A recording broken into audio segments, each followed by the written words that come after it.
From day one, we are told who we should be, how to live, and what's acceptable. Before we even have a chance to discover ourselves, our society has already drawn those lines for us. But what happens when those lines are keeping us from knowing and embracing who we truly are? Welcome to Unbox Yourself with Samantha Fox, a podcast about unpacking and unlearning everything that's kept you from living as your true self.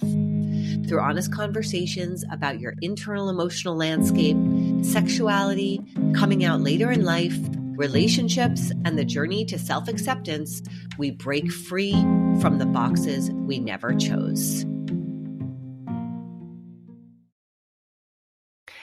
Welcome to Unbox Yourself with Samantha Fox. Today I am doing a solo podcast, and the topic for today is unboxing sex toys. I'm actually really excited to be able to have a conversation with you all about this because I can tell you I have tried many times to go on different social media platforms and talk about this topic. And every time I try, they will not send out my videos because clearly sexual pleasure is a taboo topic that calls out the social media police. So I keep getting turned down and I've been very frustrated. And I just realized, oh my gosh, I have a podcast. I can actually just freely riff on this topic and nobody can stop me. So that's what we're here to talk about today. I am talking to those of you out there that maybe have a really active life with sex toys, and those of you that feel pretty uncomfortable with using sex toys, going into a sex toy shop, knowing what you want, asking your partner if it's okay to use a toy while you are having sensual sexual intimacy, and just really unboxing this whole self-pleasure and co-created pleasure and being very open about it so that we can all be unboxed and have as much pleasure as we want and not really think too much about what society has to say about that. So welcome. I'm going to start this podcast with a story of my own. I want to start with you at the beginning. And for me, the beginning was when I was 26. I was pregnant with twins at the time. And I was in school in my master's program, and I was in a class that was called Human Development 101. And in this class, we were exploring sexuality. It's also the class where I first had the awareness that I might be gay and quickly shut that down. As I was about 5 months pregnant with twins, there was absolutely nothing I could do about it. So one of our assignments was to go to a sex toy shop to pick at least one product and to engage a salesperson and ask them questions about it. So here I am, 5 months pregnant. I have never been to a sex toy shop. I have never bought a sex toy or used a sex toy. And honestly, I didn't even know that there were sex toys like vibrators. I really had no idea what a sex toy shop would have. And so off I went to the West Village. I went into I think it was called the Pleasure Chest. And I found a small egg-sized vibrator. And I asked the salesperson, how you use it and what it's for. And I left with my little special gift to myself. Little did I know how much of a gift that would actually end up being, because that toy was, through the rest of my pregnancy and then through the years of being married, it was literally the thing that I used to masturbate. And my masturbation was always about being with a woman. All of my fantasies were about being with a woman. And it wasn't a specific woman. It was a faceless woman, but it was just being with the body of a woman and feeling the skin of a woman and feeling the wetness of a woman and all of that. Those were my fantasies. I got this little vibrating egg. It had a wire coming out of one side of it. So we're going way back in time into the 1990s here. And then a little control on the other end of the wire where you could have it be very low or very intense. It looked like an egg. Maybe it was called the egg. So there was my very first experience of having something to aid me in my own pleasure. And boy, did I love that thing.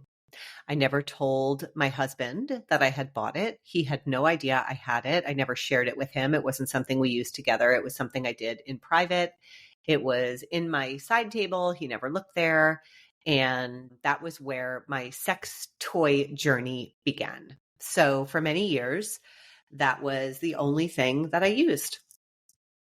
And then in 2002, I had my awakening about my sexuality and met my catalyst. And I am so very grateful for this particular human that I met. She was 6 years younger than me, and she was a lot more sexually educated in terms of sex toys. So she had a sex toy called a rabbit, which I didn't even know what that was, but it was, an oscillating and vibrating dildo with a little clitoral stimulation rabbit ears on it. That she had been using for a long time. And she was 6 years younger than me. So she was 26, I was 32. So she was kind of ahead of me in this area. And together, wherever we traveled, we always found a sex toy shop to go to check out different products in different places. We asked a million questions. We wanted to try everything. And we did. We really tried everything from her strapping on, me strapping on, double-sided dildos, not so much anal play. That wasn't necessarily something that I was interested in, though she was a little bit interested in, but we didn't really branch into that area.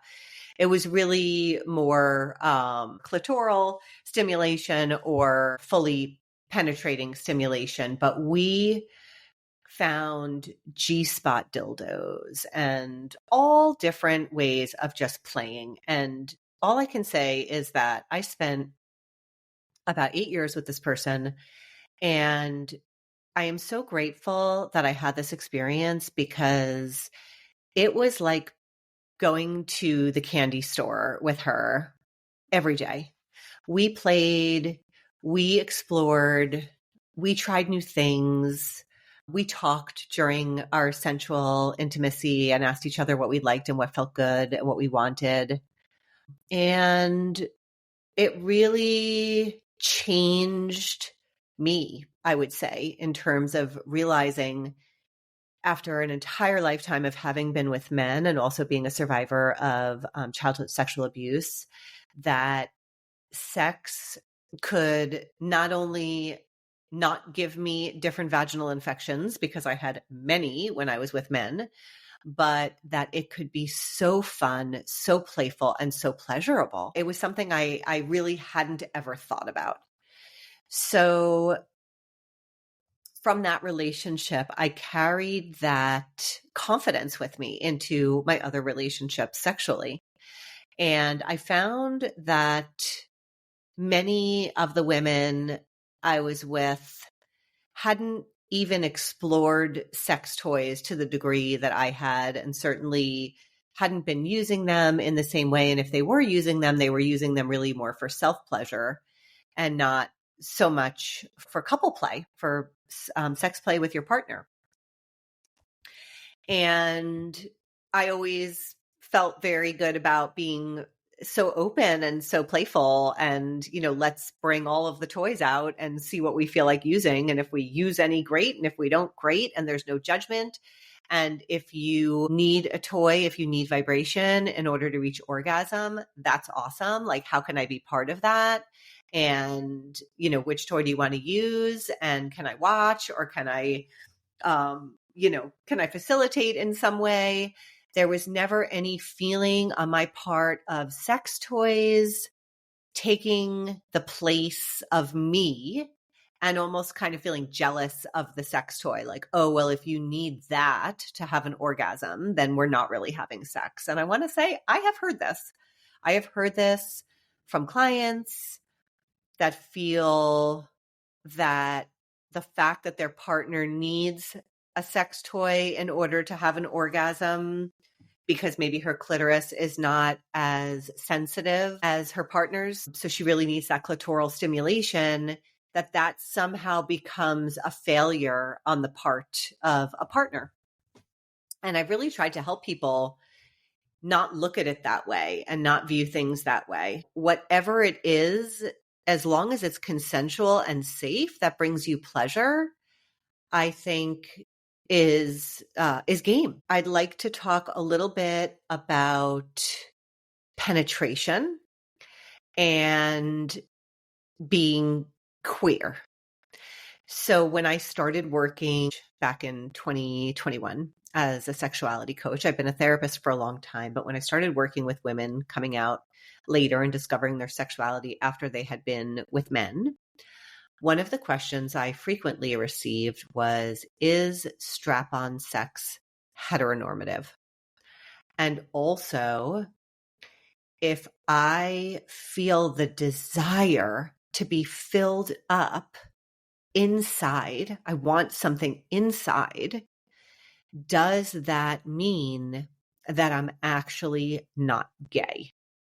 So this idea of penetration being conflated with being queer or not being queer is very unfortunate.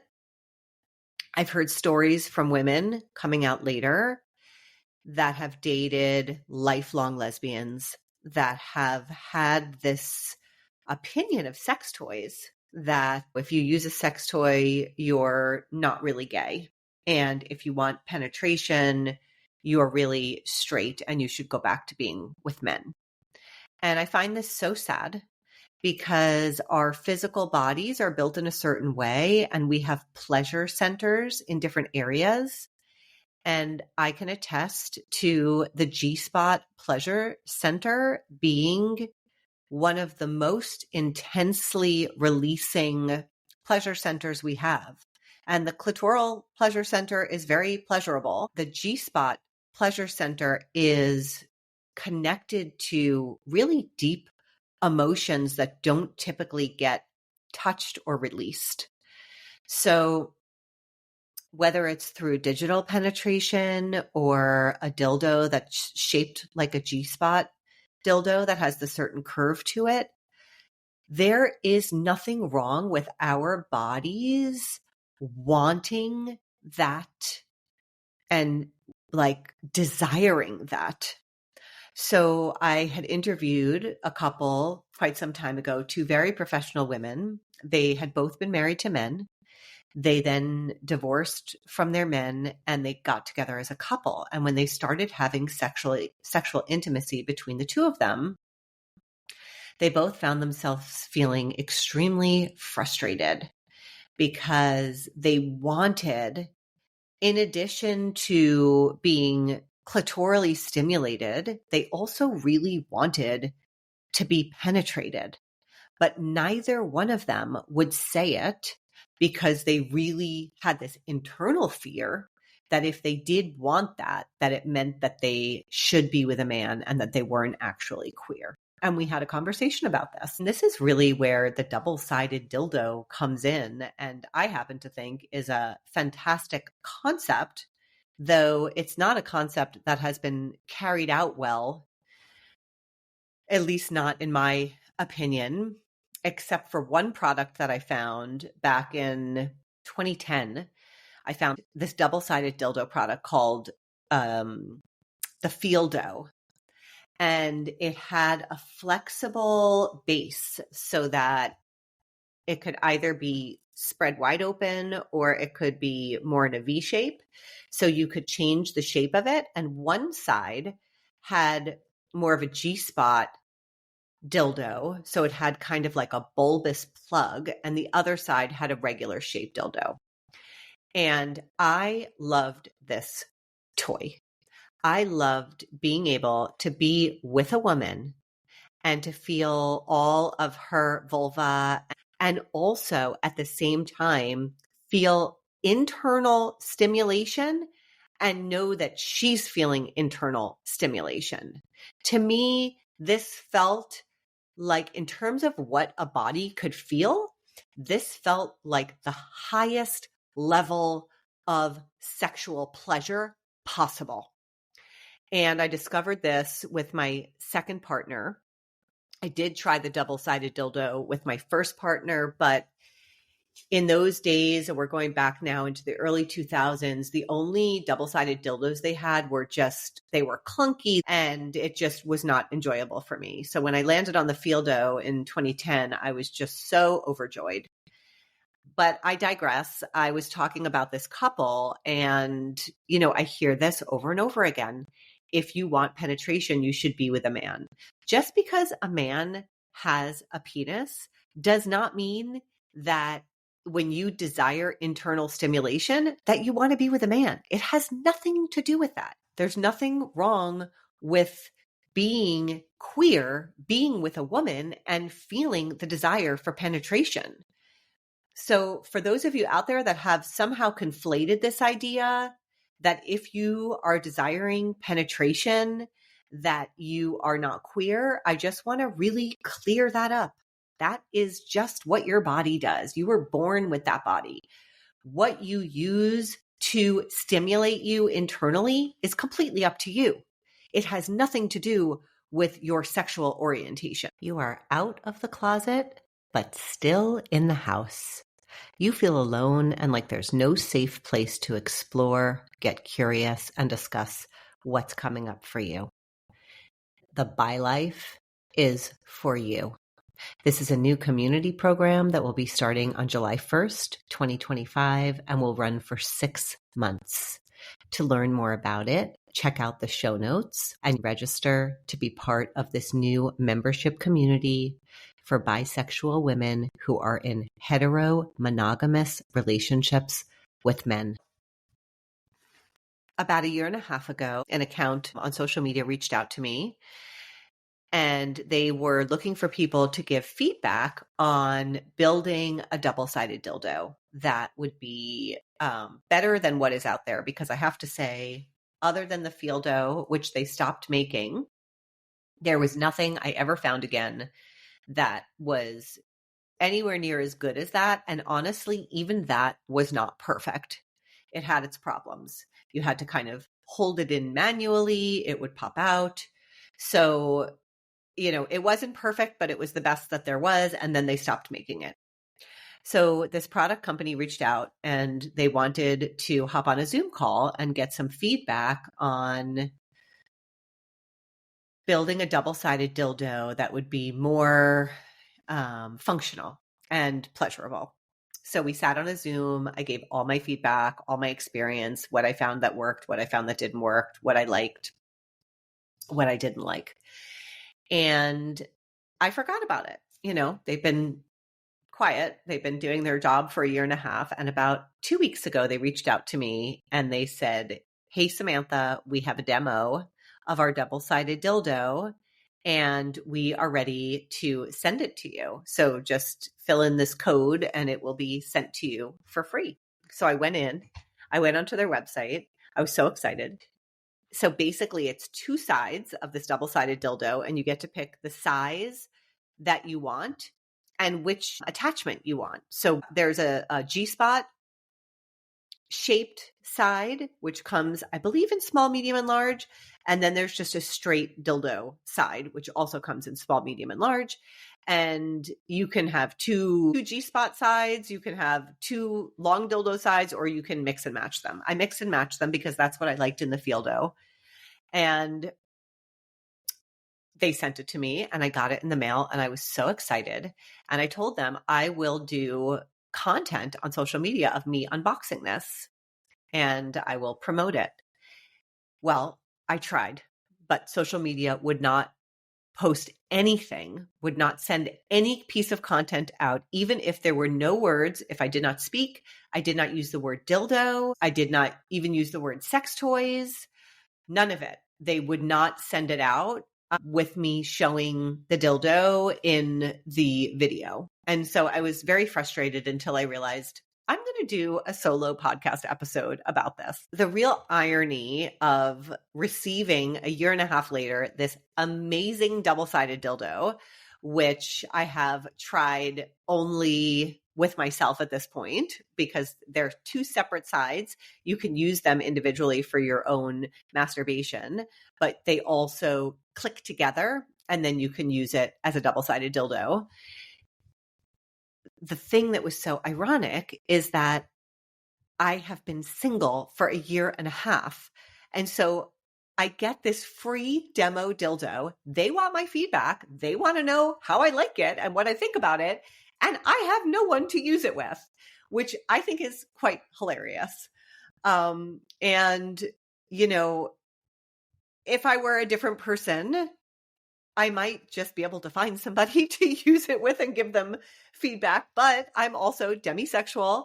So that creates a little bit more difficulty. I cannot use this double-sided dildo with a stranger and feel good about that. So, you know, I do have it.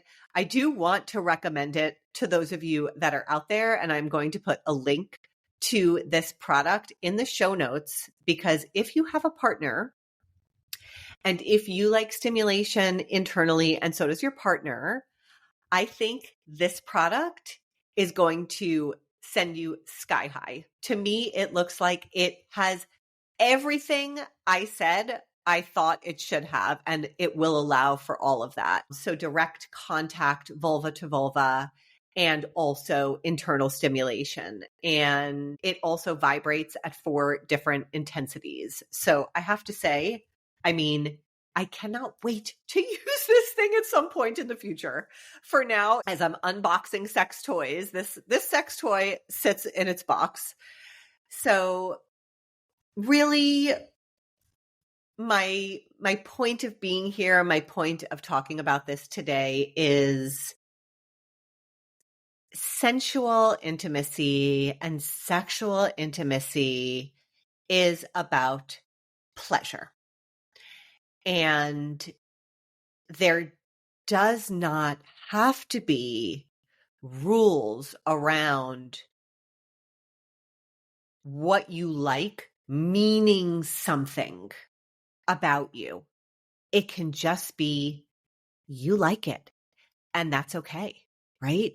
If you like to strap on and your partner likes to be penetrated and that turns both of you on, that is not heteronormative. That is queer sex where you are finding your pleasure points and then taking care of them. If you want to strap on and your partner is not someone who enjoys being penetrated, so I'm going to just share from my perspective, I prefer the double-sided dildo to being penetrated by somebody who is strapping on.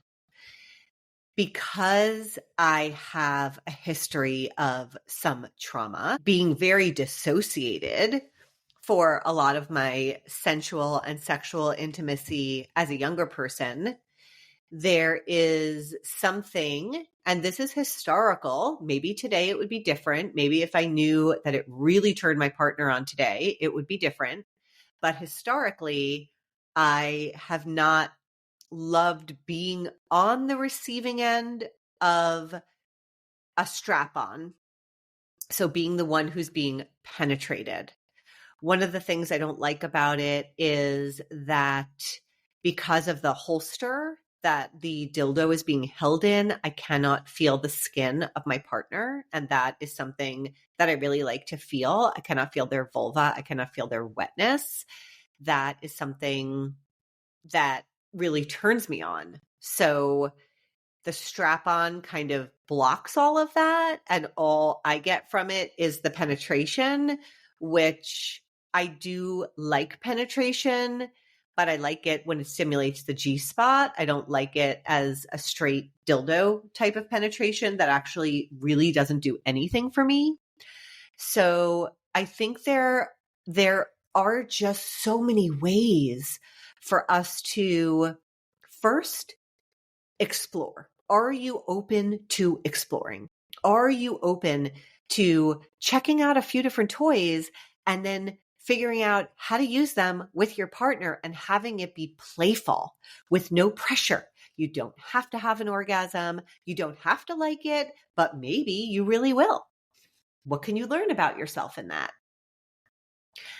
And secondly, can you not attach narratives to what you do and do not like that then are going to limit your identity in some way or your beliefs about your partner's identity? Why do you need to put them into that box or put yourself into that box? And at the end of the day, there is some truth to being sensually and sexually compatible with another human. So, for example, if you are somebody who likes to strap on yourself or likes to use a double-sided dildo or likes to penetrate your partner, and you're with a partner who doesn't ever want to be penetrated in any way, and if that is something for you that really turns you on, and your partner has maybe some trauma around it and they're just unable to be penetrated, it's really traumatic for them. Can you go to couples therapy and see a sex therapist? Are there things you can do to work through it? Maybe if you're both willing to, it's certainly worth a try, right? But I want to say, for example, if you have two stone top people together who both only want to penetrate and don't want to receive, that might end up being pretty frustrating. Or if you have two bottoms who only want to receive and they don't want to do any of the doing or the penetrating, that might also be frustrating. So you might not know this about yourself yet. You might need to do a little bit of exploring and find out what you do like and what you don't like. And then also, can you lean into some curiosity around what is it about receiving that feels really unacceptable to you? Where is that coming from? Being on the receiving end is extremely vulnerable. Not everybody is comfortable being extremely vulnerable. So maybe leaning into what is it about being vulnerable that feels so dangerous to me? How can I do that work and start to open myself up to receive that pleasure if that feels aligned with you? If it feels like something you are missing. So I also have heard from women who have said, I am a top. I am the one who does to my partner, but I feel like I'm really missing out because I don't get anything from them. They don't do anything to me. And I leaned in a little bit and I said, what is it about them doing to you that you feel like is unacceptable or difficult for you? And they said it's the vulnerability that they don't know how to be in that space to allow and to invite and to cultivate that type of intimacy where they are receiving pleasure, one, from their partner being turned on by giving to them, and two, how to be in their own receiving type of pleasure. So there are a lot of different complicated, nuanced dynamics that happen in sex play. I am not so much talking to those of you that have really experienced all of it, feel very open-minded and invited all in. I'm talking to those of you who have these boxes and these narratives around sex for yourself that are limiting your pleasure or limiting you and your partner's pleasure. So that is a wrap for today. That is what I wanted to share with you. Oh, I feel so good. I have been able to fully, in an uninterrupted way, say what I want about sexual pleasure and sex toys and double-sided dildos And this content will go out into the world and nobody will edit it and make it that I cannot share this with you all. If you have questions, please email me, Samantha@unboxyoursexuality.com. I would love to hear from you. I'd love to hear your feedback and what you thought of this episode. And stay tuned for more to come. Thanks for being here. Thank you for spending this time with me on Unbox Yourself with Samantha Fox. If this episode resonated with you, share it with someone who needs to hear it. Don't forget to like, subscribe, and leave a review. It helps more folks find these conversations. If you're ready to unbox from something that's keeping you stuck, I would love to support you. You can find the application to the show at unboxyoursexuality.com. Let's stay connected. Find me on Instagram, TikTok, and YouTube at Lesbian Curiosity Coach. Give me a follow and join the conversation. Remember, we only have this one time through. Why not unbox yourself and let your true self shine in all its beautiful glory?